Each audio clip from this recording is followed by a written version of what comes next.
दैनिक जागरण जागरण hi tech के दर्शकों का एक और हाईटेक कन्वर्सेशन में स्वागत है। ये जो साल है ना, साल 2022, ये रहने वाला है ई मोबिलिटी के नाम। जी हाँ, हर तरफ बातें इस वक्त ई मोबिलिटी की हो रही हैं, तो हम भी इससे दूर नहीं रहेंगे। और आज हम आपको मिलवाने जा रहे हैं एक कंपनी से और उसके मुखिया से। जी हाँ, कंपनी है गोदावरी ई मोबिलिटी और उसके मुखिया यानी कि डायरेक्टर सिद्धार्थ अग्रवाल जी इस वक्त हमारे साथ बने हुए हैं। सिद्धार्थ जी, आपका बहुत बहुत शुक्रिया हमारे साथ जुड़ने के लिए। मैं आपको थोड़ा सा बता देता हूँ कि ये जो कंपनी है ये इस वक्त नॉर्थ इंडिया में मौजूद है। जी हाँ, लेकिन ई ब्लू के नाम से लीजिंग बिजनेस जो है इस वक्त काफी तेजी से बढ़ रहा है और अच्छा खासा तेजी से इनका फ्यूचर ग्रोथ स्टोरी जो कि इस वक्त नजर आ रही है। और जहां तक हमें थोड़ी बहुत खबरें पता है उसके हिसाब से आने वाले साल में करीब 150 से 200 करोड़ का नया निवेश भी है जो कि कंपनी करने का प्लान कर रही है। सदर इंडिया में फैलेगी, ऐसा बहुत कुछ है जो कि हमारे पास जानने के लिए अभी मौजूद है। तो सीधा सिद्धार्थ अग्रवाल जी के पास चलते हैं। सिद्धार्थ जी, शुरू यहीं से करते हैं कि कंपनी की जो इस वक्त प्रेजेंट पाइपलाइन है और ग्रोथ ट्रेजेक्टरी जो है वो किस तरीके से दिख रही है। और ये जो ई मोबिलिटी की हम बात कर रहे हैं, जो सपना है, आपको लग रहा है कि now India is ready and this is the time to move forward? हमने ये कंपनी 2019 में शुरू की थी। आइडिया ये था कि भाई इंडिया में जो है ना एम्प्लॉयमेंट बहुत ज़्यादा हो रखा था एंड हर आदमी को, एक खासकर अनएजुकेटेड सेक्टर को जो है एम्प्लॉयमेंट में बहुत ज़्यादा दिक्कतें हो रही थी। बहुत से छोटे छोटे शहर हैं जहाँ पे बहुत स्ट्रगल चल रहा है, बहुत कुछ हो रहा है और हर आदमी चाहता है कि भाई कोई ना कोई उनकी एक ऐसी फिक्स इनकम बन जाए हर साल, हर महीने की, उनके एक अच्छी परिवार की ग्रोथ हो सके। इस चीज़ में ध्यान में रखते हुए हमने एक लीज मॉडल बिजनेस पे कंपनी चालू की। इसका पर्पस बहुत सिंपल था कि जो भी आदमी एक एजुकेटेड नहीं है और जो एक अच्छी नौकरी नहीं मिल पा रही है जिससे, बट वो फिर भी काम करना चाहता है और वो देख रहा है कि अपने परिवार में कैसे वो एक ग्रोथ ला सके, तो क्या किया जाए उनके लिए। क्योंकि क्या है, इलेक्ट्रिक मोबिलिटी सेक्टर में सबसे बड़ा चैलेंज जो आ रहा है वो आ रहा है फाइनेंसिंग का। बहुत से बैंक्स हैं, बहुत से कंपनीज हैं जो बहुत ईजिली लोगों को फाइनेंस नहीं करती। तो फिर हमने ये मॉडल लेके आया कि क्यों ना हम उनको इंकरेज करें, हम उनके ग्रोथ में कुछ भागीदार बने।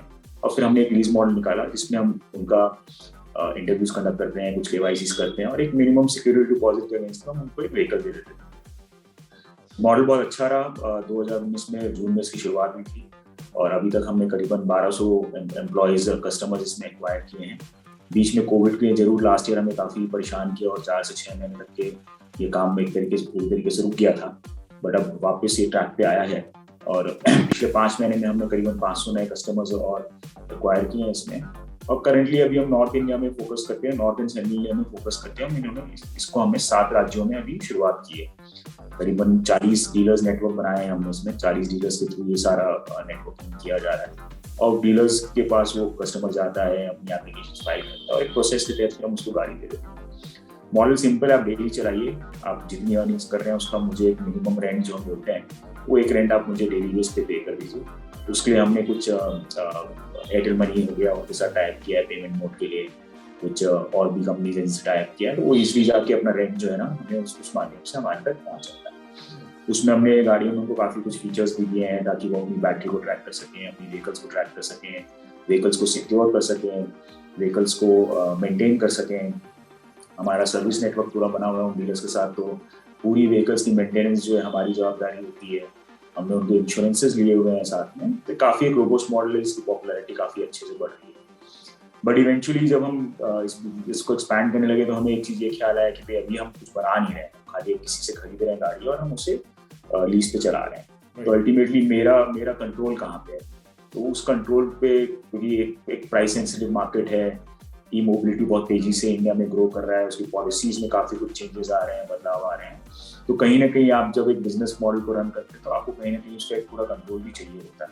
तो हम कैसे कंट्रोल करेंगे कि हम एक इफेक्टिव प्राइसिंग में आज भी वो मॉडल कंटिन्यू कर सके और हम इंश्योर कर सके कि हमारा कस्टमर नेटवर्क काफ़ी तेजी से बढ़ता रहे। तो इवेंचुअली हमने फिर 6 महीना पहले ये कॉल लिया कि अब हम जो है वो सारी गाड़ियाँ हम खुद बनाना चालू करेंगे। अब उसको बनाने के लिए हमने रायपुर से हम बेस्ड हैं, छत्तीसगढ़ में बेस्ड हैं, तो उसके लिए हमने रायपुर में एक इंफ्रास्ट्रक्चर क्रिएट किया। अप्रॉक्सीमेटली 70,000 स्क्वायर फीट की हमने एक बिल्डिंग बनाई है जिसके अंदर हम एक पूरी मैन्युफैक्चरिंग लाइन सेटअप कर रहे हैं। और खाली अब 3 व्हीलर को फोकस नहीं करते हुए हम अभी सभी सेगमेंट्स में जा रहे हैं। हम इलेक्ट्रिक बाइसाइकिल्स में भी जा रहे हैं, हम इलेक्ट्रिक स्कूटर्स में भी जा रहे हैं, हम अभी तक फिलहाल L3 लो कैटेगरी लो स्पीड रिक्शा जो होते हैं वो थी, बट अब हम उसको हाई स्पीड ऑटोज में भी कर रहे हैं और फिर मार्केट में डिमांड को देखते हुए हम कार्गो सेगमेंट्स में भी लेके आएंगे, क्योंकि जो मोबिलिटी सेक्टर है वो काफी तेजी से कार्गो में भी पेनिट्रेट कर रहा है और गवर्नमेंट की कुछ पॉलिसीज भी आ रही हैं जो एनकरेज करने की भी सारे फ्लीट ओनर्स हैं और जितनी बड़ी कंपनियां हैं उनको भी अपने फ्लीट में for delivery purposes and other purposes के उनको कम से कम एक परसेंटेज में ये फ्लीट्स होनी चाहिए एज ए इलेक्ट्रिक सेगमेंट। तो इंडिया की पॉलिसीज काफी अच्छे से इसमें डेवलप हो रही हैं और काफी चीजें यहाँ पे इंडिया में आ रही हैं, तो वो बहुत अच्छा इंकरेजिंग साइन है इस चीज को देखते हुए। तो कंपनी ने फिर यही विचार किया और यही डिसाइड किया कि अब हमें इस सेगमेंट में पूरी तरीके से हमें आगे बढ़ना चाहिए और हम एक पूरी प्रोडक्ट लाइन की रेंज क्रिएट करना चाहते हैं, चाहे वो कमर्शियल यूज के हो, चाहे वो पर्सनल यूज के हो, चाहे वो एम्प्लॉयमेंट जनरेशन के हो। तो जितनी भी चीजें मोबिलिटी से रिलेटेड हो सकती हैं उस चीजों में अब हमारा फोकस बढ़ते जा रहा है और हम कोशिश करेंगे कि हम कस्टमर को बेस्ट से बेस्ट प्रोडक्ट और बेस्ट से बेस्ट सर्विस प्रोवाइड कर सकें। तो वो सारी चीज़ को ध्यान में रखते हुए हमने 18 महीने से 24 महीने का एक रोबोस्ट प्लान बनाया है, जिसके तहत जो है हम अगले 6 से 8 महीने में हम अपने डिफरेंट प्रोडक्ट्स लॉन्च करना चालू करेंगे और ये सारा प्रोडक्ट जो है इवेंचुअली डीलर्स नेटवर्क के थ्रू ही स्प्रेड आउट होगा। एंड अभी जो फोकस हमारा करंटली नॉर्थ और सेंट्रल इंडिया का है, अब हम इसको साउथ इंडिया में भी इसमें एंटर करेंगे। और सिद्धार्थ, जब आपने कहा कि आप प्रोडक्ट पोर्टफोलियो में कई सारी चीजें हैं जो कि इस वक्त सोच रहे हैं, तो ऐसे में जानना चाहूंगा कि इसमें आप किस तरीके से डिवीजन इस वक्त रख रहे हैं? आपका ज्यादा फोकस इस वक्त 3 व्हीलर मार्केट की तरफ रहेगा या फिर you are going to concentrate more on the 2 wheeler और the other mobility, e mobility factor, for example e cycles? किस तरीके से आप डिवाइड करने की सोच रहे हैं? कहाँ पे ज्यादा R&D हो रहा है इस वक्त? तो देखिए R&D अभी हमारे तीनों सेक्टर में एक साथ चल रहे हैं। हमने एक सेपरेट R&D टीम्स क्रिएट की है जो बाइसाइकिल्स को अलग इवैल्यूएट कर रही है, 2 व्हीलर्स को अलग इवैल्यूएट कर रही है और 3 व्हीलर्स के अलग। आइडिया ये क्या है, इससे चैलेंज क्या है कि 3 व्हीलर्स में आपके रेस्ट्रिक्शंस बहुत हैं, क्योंकि जो CMVR के जो नॉर्म्स हैं वो एक लिमिटेड कैपेसिटी तक ही आपको डाइवर्सिफाई करने की इजाजत देता है। तो उसके नॉर्म्स फिक्स हैं, उसके साइजेस फिक्स हैं, आप व्हीकल्स के साथ बहुत ज्यादा प्ले नहीं कर सकते। तो 3 व्हीलर में क्या होता है सर कि जो है ना कहीं एक या 2 प्रोडक्ट पे आके वो अटक जाए। जैसे आज आप महिंद्रा ग्रुप की बात करेंगे तो उनके 2 प्रोडक्ट हैं, एक L3 कैटेगरी में और एक L5 कैटेगरी में, और अब वो कार्गो में भी ला रहे हैं। बट चैलेंज वही है कि वो L5 कैटेगरी में कोई नया प्रोडक्ट लाना एक चैलेंज है, क्योंकि वो CMVR रूल्स के हिसाब से जो बेस्ट प्रोडक्ट बन सकता है वो ऑलरेडी उन्होंने बनाया है। तो इसलिए वहाँ पे एक्सपेंशन और मल्टीपल प्रोडक्ट्स का डिफाइन करना बहुत डिफिकल्ट हो जाता है। आप खाली फीचर्स में कुछ प्ले कर सकते हैं ऊपर नीचे, आप अपनी बैटरीज को थोड़ा सा वेरी करके आप प्रॉब्लम उसके रेंजेस के साथ प्ले कर सकते हैं। बट अल्टीमेटली जो ऑटो की डिजाइन है और जो वो है वो एक नॉर्म से बनी हुई है और उसी के तहत जो है बहुत ज्यादा स्कोप है। 2 व्हीलर सेगमेंट एक ऐसा है जिसमें खेलने के लिए ना बहुत बड़ी फील्ड है। 2 व्हीलर्स में स्कोप बहुत ज्यादा है। तो 2 व्हीलर्स में आप बैटरी से लेके उसकी डिजाइन से लेके उसको पर्सनल यूज हो गया या कमर्शियल यूज हो गया, आप हर टाइप की व्हीकल्स बना सकते हैं। तो 3 व्हीलर्स में हम करंटली अभी 3 डिजाइन पे काम कर रहे हैं। 2 व्हीलर्स में हम करंटली 2 से 3 डिजाइन पे काम कर रहे हैं और जैसे जैसे प्रोडक्ट्स हम लॉन्च करेंगे वैसे वैसे हम उसमें और R&Ds कंटिन्यू करेंगे और नए नए प्रोडक्ट्स उसमें लाते रहेंगे। बजट को लेकर, because now you in a sector which is evolving, fast evolving, so what are your expectation, as a player in the e-mobility space, as in an auto space, what are your expectations on the budget day? What kind of incentives will help boost or create the economy in a better manner? So देखिए, अगर हम particularly ई mobility sector की बात करें तो budget से देखिए sir expectations मोर और लेस जनरल पूरी इंडस्ट्री का जो आ रहा है, जो फेम सब्सिडी की जो scheme already government of India की चल रही है, उसमें अभी भी थोड़े से जो है कुछ छोटी मोटी एक्सपेक्टेशंस रेज हो सकती हैं, क्योंकि जैसे अभी 2 व्हीलर सेक्टर में उन्होंने 40% and 40% of the vehicle cost और 15,000 rupees per kilowatt of the battery पे उन्होंने एक सब्सिडाइज फॉर्मूला बनाया हुआ है जो आप सब्सिडी कस्टमर पे इवेंचुअली पास ऑन हो सकती है।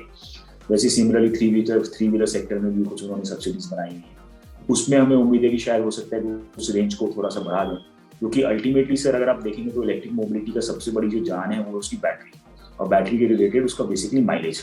तो अगर आज एक कस्टमर को दिन की अगर 50 किलोमीटर की एवरेज राइड करनी है या एक कस्टमर को एक ई ऑटो वाले को दिन का 100 किलोमीटर की एक एवरेज राइड करनी है, तो आपका प्रयास रहेगा कि आप मैक्सिमम बैटरी साइज पहुंचाइए उससे, तभी आपको माइलेज अचीव हो पाएगा। बट जैसे ही आप बैटरी साइज बढ़ाने के लिए जाते हैं तो आपकी कॉस्ट बढ़ जाती है। एंड मार्केट जो है इतना प्राइस सेंसिटिव है आज की डेट में कि कस्टमर को आप वो पूरा का पूरा कॉस्ट उस पर पास ऑन नहीं कर सकते। तो इवेंचुअली यही स्कीम्स हैं जो इंसेंटिव स्कीम जो गवर्नमेंट ऑफ इंडिया के द्वारा आ रही हैं, वहीं कहीं ना कहीं हेल्प करेंगी इन कॉस्ट को एब्जॉर्ब करने के to give us a better product in the market. Expectations यही है कि सर जो भी मैक्सिमम वैल्यू मिल सकती है थ्रू द सब्सिडाइज, क्योंकि इवेंचुअली ये सारी सब्सिडीज जो है कस्टमर को पास ऑन होनी है। ये एज अ मैन्युफैक्चरर हमको हमारे पॉकेट्स में नहीं आनी, ये कस्टमर के लिए ही बनाई जा रही है और इवेंचुअली कस्टमर को इसका बेनिफिट होना चाहिए।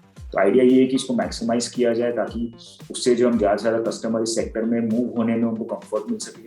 तो यही एक देख रहे हैं सर कि जितना मैक्सिमाइज हमें इंसेंटिव्स मिल सके जो हम कस्टमर को डायरेक्टली पास ऑन कर सकें, तो वो काफ़ी बूस्ट करेगा कस्टमर एक्विजिशन में इस पूरे सेगमेंट। सो हमारी तो एक्सपेक्टेशन है सर। उसके अलावा तो सर देखिए एक अभी भी सेंट्रल इशू पॉलिसीज हैं जो एक चैलेंज आज है, वो है बैटरी के चार्जिंग स्टेशंस को लेके। तो वो एक अभी भी बहुत बड़ी समस्या है, क्योंकि इंडिया में नेशनल लेवल पे कोई चार्जिंग पॉलिसी बनाई गई है पर उसके इम्प्लीमेंटेशन में काफ़ी टाइम लग रहा है। और क्या होता है सर, हर बैटरी का एक चार्जिंग प्लग अलग होता है। तो उससे क्या होता है कि आप अपनी गाड़ी को किसी भी जाके कॉमन चार्जिंग स्टेशन से चार्ज नहीं कर पाते, क्योंकि आपका जो पिन्स होते हैं वो उसके साथ कंपैटिबल नहीं होता है। तो उसकी भी अगर कोई चार्जिंग की कुछ पॉलिसीज आ सकती हैं जिससे ये किया जाए कि कॉमन वो होना चाहिए कि भैया सारी बैटरीज के अंदर यही पिन्स लगने हैं, और तो हमारा जो नेशनल इंफ्रास्ट्रक्चर बनेगा चार्जिंग स्टेशंस का वो उस पिन से कंपैटिबल रहेगा। तो फिर एक कस्टमर के लिए बहुत ईजी रहेगा कि जब भी उसको समय मिला, चाहे वो आधे घंटे का मिला हो, चाहे उसको 1 घंटे का मिला हो, चाहे वो लंच ब्रेक ले रहा हो, चाहे वो इवनिंग में चाय पी रहा हो, तो उसको पता है कि वो क्लोजेस्ट चार्जिंग स्टेशन के पास जा सकता है, वहाँ पे वो अपनी गाड़ी को कुछ समय के लिए चार्ज कर सकता है, ताकि उसको उस दिन पर्टिकुलरली और गाड़ी चलाने की थोड़ा सा हमें और मिल जाए। इवेंचुअली सर अगर मोबिलिटी सेक्टर को अपने को नेशनल लेवल पे देखना है और 2030-35 की बात करें, तो कॉमन इंफ्रास्ट्रक्चर तो एक बहुत बड़ा इंपॉर्टेंट क्राइटेरिया है। इस पे वर्किंग भी काफ़ी चल रही है, बहुत सी बड़ी कंपनियां हैं जो इस पर ऑलरेडी R&Ds कर रही हैं और सैम्पल चार्जिंग स्टेशन भी उन्होंने बनाए हैं। बट इसको सर ग्राउंड लेवल वर्किंग में आने में थोड़ा सा समय तो लगेगा। सिद्धार्थ जी, बेहद शुक्रिया आप हमारे साथ जुड़े और जो आपने हमें इस वक्त जानकारी दी। तो जो भी दर्शक इस वक्त हमारे साथ जुड़े हैं और जो हम इस वक्त सुन रहे हैं, देख रहे हैं, वो इस बात को साफ तौर पर समझ चुके होंगे कि उद्देश्य बिल्कुल साफ है, रोड मैप बिल्कुल क्लियर है। यानी कि नजर रखिए आने वाले प्रोडक्ट्स पर और नजर रखिए गोदावरी ई मोबिलिटी पर। और हमारा वादा है आपसे कि हम इस कंपनी से जुड़ी और ई मोबिलिटी से जुड़ी हर खबर आप तक सबसे पहले और बड़े सरल अंदाज में इसी तरीके से पहुंचाने की कोशिश करेंगे। सिद्धार्थ जी, एक बार फिर मुबारकबाद और धन्यवाद समय निकालने के लिए। धन्यवाद, थैंक यू सो मच।